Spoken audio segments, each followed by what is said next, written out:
দেখো বাবু।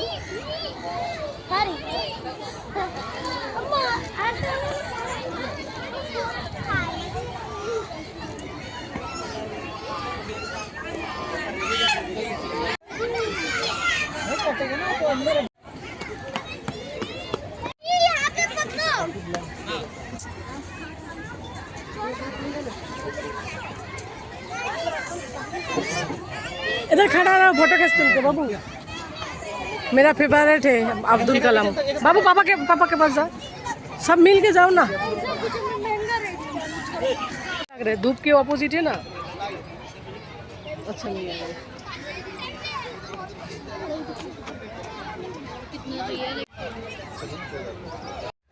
Hello everyone, welcome back to my channel Aparna Roy blog. আমার কাছের এবং দূরের সকল বন্ধুরা কেমন আছো? আশা করি যে যেখান থেকে আজকের ব্লগ ভিডিওটি দেখছো সকলে ভালো আছো এবং সুস্থ আছো। আমরাও তোমাদের ভালোবাসা ঠাকুরের আশীর্বাদে বেশ ভালো আছি। এর আগের দিন তোমাদের সঙ্গে শেয়ার করেছিলাম সায়েন্স সিটিতে গিয়েছিলাম, সেই ভিডিওর কিছু অংশ। বাকি অংশটা শেয়ার করা হয়নি কারণ ভিডিওটা অনেকটা বড় হবে, ওই জন্য দ্বিতীয় পার্ট নিয়ে চলে এলাম। আর এইদিকে দেখো আমাদের সামনে ওই যে একই ড্রেস পরা রয়েছে হাজব্যান্ড ওয়াইফ, মানে দুটো মেয়ে আর তাদের হাজব্যান্ড সম্ভবত। তো ওরা অনেক রিলস করছিল, বোঝা যাচ্ছিল অনেকক্ষণ ধরে ওরা ওখানে দাঁড়িয়ে দাঁড়িয়ে রিলস করছিলো একই ড্রেস পরা। তো ওদের ক্যামেরাম্যান দুইজন হাজব্যান্ডই ছিল ওদের, আর ওরা দুজনে করছিল। তো এই দিকটা এসে ঘুরছিলাম একটুখানি, যেহেতু আমাদের ওই রুমটা পুরো ঘোরা কমপ্লিট। এখন আমরা বাইরের দিকে যাব, বাইরের থেকে ওখান থেকে আবার টিকিট করে আবার আমরা রোপে চড়বো। আর এইদিকে দেখো এই ফুলগুলো, গাঁদা ফুল, তারপরে যে চন্দ্রমল্লিকা বিভিন্ন কালারের কত সুন্দর ফুটেছে, সব থেকে বেশি ফুটেছে এই জায়গাটায়। তো এখানটা দাঁড়িয়ে এই যে বিপিন ভাই কেশুকেও দাঁড় করিয়ে দিল। এখানে আমরা সবাই মিলে একটু ফটো করছিলাম, তোমাদের দাদা ভাই, আমি, বিপিন ভাই, কিরণ, একটা গ্রুপ ফটো নেওয়া হলো। তারপরে একটুখানি কেশু আরিনের একটু ফটো নেওয়া হলো। আর তোমাদের দাদা ভাই শুধু বলবে দাও তোমাদের ফটো নিই, মানে বাবুর আর আমার, নিজে আর ফটো তুলবে না, শুধু আমাদেরকেই তুলবে। তো এইসব নিয়ে মজা করা হচ্ছিলো। আর আমি আর কিরণ একটু ফটো করছিলাম। কিরণ আবার এখান থেকে চলে যাচ্ছিলাম, সে যাচ্ছ কেন, চলো একসঙ্গে একটা ফটো করে নিই। তো সেইগুলো করা হচ্ছিলো। আর এখানে এসে সবথেকে বেশি ভালো লাগলো এই সাইডটায়, কারণ এই সাইডের ফুলগুলো একটু বেশিই ছিল আর একটু ফাঁকা ছিল ফটো তোলার জন্য। বাকি সাইডগুলোতে ফটো করতে গেলে এত মানে কাপড়গুলো ঘুরে বেড়াচ্ছিলো যে ফটো করতে অসুবিধা হচ্ছিলো। বাকি ওই সাইডের যে ফুল ইয়েটা ছিল, এই সাইডে একটু ফাঁকা, ওই জন্য এই সাইডে ঝটপট করে একটু ফুলগুলো দেখে একটু ফটো করে নিলাম। আবার ওই সাইডে আবার বসে রয়েছে, আমরা আবার কেউ ফুল ছিঁড়ি কিনা এইগুলো দেখার জন্য। তো বাবু আবার একটু হাত দিয়ে ধরছিল, তখন বাবুকে আমি এবার বললাম এইগুলো ছিঁড়ো না বাবু, দেখতেই বেশ ভালো লাগছে দেখতে। তো একটু ঘোরাঘুরি করছিলাম ফটো করার জন্য। আর এই যে ক্যাশু একটু মস্তি করছিল আরিনের সঙ্গে, আর ওকে তো কোল থেকে নামিয়ে দিলে ও শুধু এখান থেকে ওখান থেকে ছুটে ছুটে এদিক থেকে ওদিকেই পালায়। আর তোমাদের দাদাভাইকে বললাম শুধু আমার ফটো করছো, তোমার ফটো করে দিয়ে দাও। তারপর তোমাদের দাদাভাইয়ের কাছ থেকে মোবাইলটা নিয়ে এইদিকে দেখো একটু তোমাদের সঙ্গে ক্যাপচার করলাম। এই যে সায়েন্স সিটি লেখা রয়েছে খুব সুন্দর করে, আর এই দুই সাইডে ফুল রেখেছে টবে। এখানে যে কত লোকে রিলস করেছে দাঁড়িয়ে, আমার ওইগুলো দেখতে বেশ মজা লাগলো। আর ওদের রিলস করা, আর আমি এর ভিডিও করিনি, কিন্তু আমার সত্যি ভালো লাগছিলো, কারণ রিয়েল এমনি তো মোবাইলের রিলস সবসময় দেখা হয়, কিন্তু রিয়েল কেউ রিলস করে দেখতে বেশ মজা লাগে সেইগুলো। আর এই যে সায়েন্স সিটি লেখা রয়েছে উপরের থেকে এই ফোনে পুরো লেন্থটা আসছিল না, তো এখানে অনেকটা ভিড় ছিল এখানে এই সাইডটায় আর কি। এই সায়েন্স সিটি লেখা রয়েছে এই সাইডে অনেকে এখানে দাঁড়িয়ে ফটো করছিল। তো ওই জন্য একটু ফটোগুলো উপরের থেকে নিলে তাহলেই একটুখানি এই যে পুরোটা আসে, তাও পুরো আমি নিতে পারছিলাম না। তো বাবু আর আমি এই যে একটুখানি এদিকে একটু এসে একটু ফটোও করলাম। বিপিন ভাই এই যে ফটো করছিল ওদের ফ্যামিলি ফটো। বিপিন ভাই একটা জিনিস কী করে, যেখানেই যায় নিজেদের ফ্যামিলির ফটো করে রাখে, বেশ মজা ওইটা। ওরা যেহেতু বাইরে থেকে এসে এমপি থেকে, আর ওদের এসে কলকাতায় এসে আমাদের কলকাতায় এসে ঘুরে ওদের বেশ মজা লাগছিলো, তাই দেখে আমারও বেশ গর্ব লাগছিল। আর খুব প্রশংসা করছিল কি সুন্দর কলকাতায় সব কিছু। আর এই যে এই সাইডের ফুলগুলো দেখো কত সুন্দর, এই ফুলগুলো আমার ভীষণ ভীষণ পছন্দের ফুল। হোয়াইট কালারটা দেখতে তো আরও দুর্দান্ত লাগছিলো। তো যাই হোক, এখান থেকে না তোমাদের দাদা ভাই আর বিপিন ভাই ওরা আগে বেরিয়ে পড়লো, আমি আর কিরণ একটু পিছনে পড়ে গেলাম এই ফটো করতে করতে। ওদেরকে আর কিছুক্ষণের জন্য আর খুঁজে পাইনি আমরা। তারপরে বাইরে গিয়ে ফোন করে এসে দেখি ওরা এখানটায় এই সাইডে এসে দাঁড়িয়েছিল। তো তারপরে এখান থেকে আবার একসঙ্গে আমরা ঘুরলাম। আর এই যে উপরে পৃথিবীর গ্লোবালটা রেখেছে খুব সুন্দর, ওটা ঘুরছিল শুধু। আর এখানটায় এসে তোমাদের দাদা ভাই বলছিল জল পড়ছে, কিন্তু জল কোথা দিয়ে ঢুকছে সেটা কেন দেখাচ্ছে না। তো হঠাৎ করে আমাদের চোখে পড়েনি, তারপরে কাছে এসে দেখি যেখান দিয়ে জল পড়ছে ওখানেই সাদা একটা পাইপ রয়েছে, ওখান দিয়েই জল যাচ্ছে আবার ওখান দিয়েই জল পড়ছে। তো এইটা ভালো করে না দেখলে বোঝা যায়নি যে পাইপের ওই সাইডে তো কোনো জলের যাওয়ার ব্যবস্থা নেই, তাহলে কোথা দিয়ে জলটা আসে। তো একেবারে ক্লোজ করে দেখলাম, এই দেখো জুম করে, ওই যে যেখান দিয়ে জল পড়েছে ওখানেই কিন্তু একটা পাইপ আছে, ওই পাইপ দিয়েই ভিতরে জল যাচ্ছে আবার ওখান দিয়েই জলটা পড়ছে। তো ওইটা দেখতে বেশ মজাদার লাগলো। তো আমরা এই যে এখন চলে এলাম বন্ধুরা রোপের এইদিকে টিকিট কাউন্টারে। এখান থেকে টিকিট করে রোপে চড়বো। কিরম চড়তে চাইনি, কিন্তু আমি বললাম চড়ো, ভালো লাগবে দেখতে। আমি যতবার এসেছি, তো এর আগের বার এসেছি তখনও একবার চড়েছি, আর আমার বাবুর এইগুলোতে চড়তে একটু ভয় লাগে না, তো ওই জন্য বেশ মজা লাগছিলো। তো বাবু আমরা সবাই মিলে একটু দাঁড়িয়েছিলাম। এখান থেকে এখন আমরা টিকিট করব, টিকিট করে তারপরে উপরে ফার্স্টে আসা হতো, কিন্তু তখন অনেকটা ভিড় ছিল লাইনে। তো এখন একটু ভিড়টা ফাঁকা আছে, তার জন্য এখন এলাম।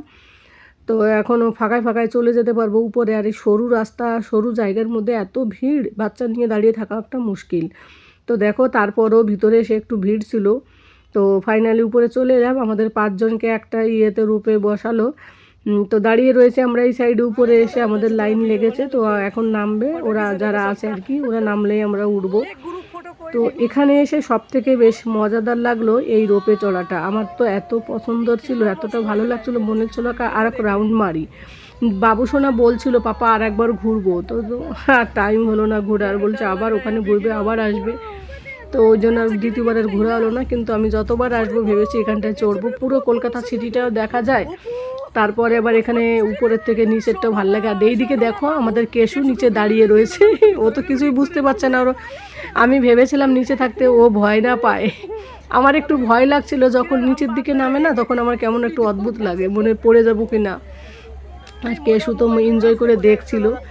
আর এই যে কিরণ, বিপিন ভাই, ওরা দুজন ওই সাইডে বসেছিল, আর আমি আরিন আর কেশু আমরা এই সাইডে বসেছিলাম। বাবু দেখে এত চিৎকার চেঁচামেচি করছিল। তো লাস্টে কি বিপিন ভাইয়ের ওই সাইডে চলে গেল, কারণ ওদের ওই দিক থেকে দেখতে বেশ ভালো লাগছিল দেখতে। আর আমি তারপর উল্টে দেখি, হ্যাঁ তাই তো, খুব সুন্দর লাগছিল। নিচে যে বাগিচাগুলো থেকে তোমাদের ভিডিও করে দেখলাম এর আগের দিনের ব্লগে, ওইটা এই উপর থেকে দেখতে সত্যিই মানে মানে অপূর্ব লাগে, অপূর্ব না দেখলে বোঝা যায় না, এত ভালো লাগে।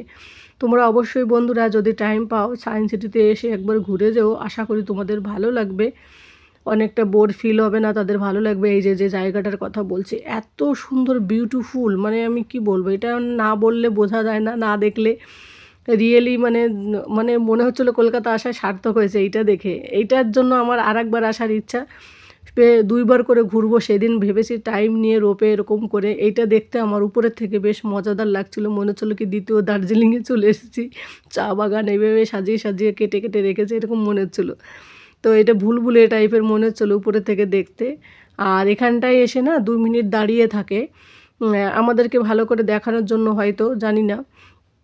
তো ভালো করে এটাই হচ্ছে আসল দেখা, রোপে চড়ে এটাই হচ্ছে আসল দেখা। তো এটা দেখতে বেশ ভালো লাগছিলো। নিচের মানুষগুলো কত ছোট ছোট লাগছে, কিন্তু এখান থেকে যখন নিচের দিকে একটু নামিয়ে দেয় তখন আমি চিৎকার করে উঠে, আমার না ভীষণ ভয় লাগছিলো এই সময়। আর এদেরকে দেখে তবে ভয়গুলো দূর হয়েছিল যখন এদেরকে দেখেছিলাম। তারপরে এদের দেখার পরে যখন নিচে আস্তে আস্তে করে নামায় তখন একটু ভয় লাগে।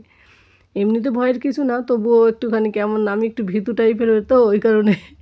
তো বাবু বলছে মাম্মা দেখো কত সুন্দর, নিচেরগুলো কত সুন্দর লাগছে দেখতে, তোমাদেরকে একটু জুম করে দেখাচ্ছি, দাঁড়াও, খুব সুন্দর লাগছে, এই দেখো, রিয়েলি দারুণ দারুণ ছিল। খুব এনজয় করেছিলাম এই রোপে এসে, এখানটায় উপরে এসেই। তো আমাদের কমপ্লিট হয়ে গেল রোপে চড়া, এখন আমাদের নামিয়ে দিচ্ছিলো, খুব মন খারাপ করছিলো তার জন্য।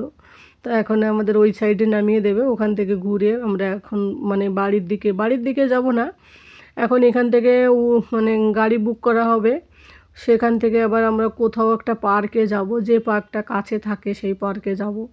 যদি সেই পার্ক ভালো লাগে কিছুক্ষণ থাকা হবে, নাহলে অন্য কোথাও যাওয়া হবে। তো সেই পার্কের ভিডিওটা এই ভিডিওতে আজকে শেয়ার করব না, অলরেডি অনেকটা বড় হয়ে গেছে। আর এই পর্যায়ে যারা যারা আমার সাথে আছো, যেসব বন্ধুরা, তাদের সকলকে অসংখ্য অসংখ্য ধন্যবাদ পাশে থাকার জন্য, এতটা সাপোর্ট করার জন্য। বন্ধুরা আজকের এই রোপেও চড়ার নিচের যে দৃশ্যটা যদি তোমাদের ভালো লাগে অবশ্যই কমেন্ট করে জানিও। তোমাদের একটা কমেন্ট, একটা লাইক আমাকে কিন্তু পরবর্তী ভিডিও বানাতে প্রচণ্ড উৎসাহিত করে। তো আমাদের সায়েন্স সিটি পুরো ঘোরা কমপ্লিট, সম্পূর্ণ তো ঘুরিনি, একটুখানি ঘুরলাম, ঘুরে এই যে বেরিয়ে পড়লাম। যেহেতু সারাটা দিন এখানে থাকলেও চলবে না, আমাদের অন্য জায়গায় যেতে হবে। অলরেডি 4টে বেজে গেছে, 2 ঘন্টা মাত্র ঘুরলাম, এখানটা খুব একটা টাইম দিলাম না। এখন হাঁটতে হাঁটতে গাড়ি বুক করা হচ্ছিলো, আর এই সামনের দিকে প্রচুর জ্যাম। তো উবেরও মানে ওরা বলছিল ওই সাইডে মেসেজ করে ওই সাইডে যেতে, ওভারব্রিজ পারে ওই দিকে যেতে হবে, মাটির নিচ দিয়ে যে ওভারব্রিজটা আছে। তো ওই জন্য তাড়াহুড়ো করে আমরা এখান থেকে বেরিয়ে পড়ছি, বেরিয়ে পড়ে আবার ওখান থেকে হেঁটে হেঁটে ওভারব্রিজ পার হয়ে ভিতর দিয়ে আর কি মানে মাটির নিচে দিয়ে যেটা করেছে ওইখান দিয়ে ভিতর দিয়ে ওই পারে যাব। ওখানটায় দাঁড়িয়ে রয়েছে গাড়ি আমাদের। তো ওই কারণে ওরা আমাদের খুব তাড়া দিচ্ছিল। আর এই পারে প্রচুর প্রচুর জ্যাম, যেহেতু এখন বিকেল 4টে বেজে গেছে, আর এই সময় তো মানুষ আরও বেশি বাইরে বেরোয়, ঘুরতে বেরোয় যেহেতু সানডে। তো এই পারে দাঁড়িয়ে থাকার মতো মানে এত পরিমাণে গাড়ি, আমি আর মোবাইল বের করে ভিডিও করতে সাহস পাইনি। বাইরে প্রচুর ভিড় ছিল, জ্যাম ছিল রাস্তা। তো আমরা সাইড করে একেবারে ওপারে যাওয়ার জন্য এই যে বেরিয়ে পড়ছি। দেখো চলেও এলাম কথা বলতে বলতে, আর এই যে নিচের দিকে সিঁড়ির দিকে যাচ্ছি। তো এখান থেকে আমরা ওপারে যাবো, গিয়ে এখন গাড়িতে চলবো, তারপরে ওখান থেকে কোন পার্কে যাবো সেই ভিডিওটা অবশ্যই শেয়ার করবো। আর এই ভিডিওটা বেশি ভালো লাগলে সকলে ভালো থাকো।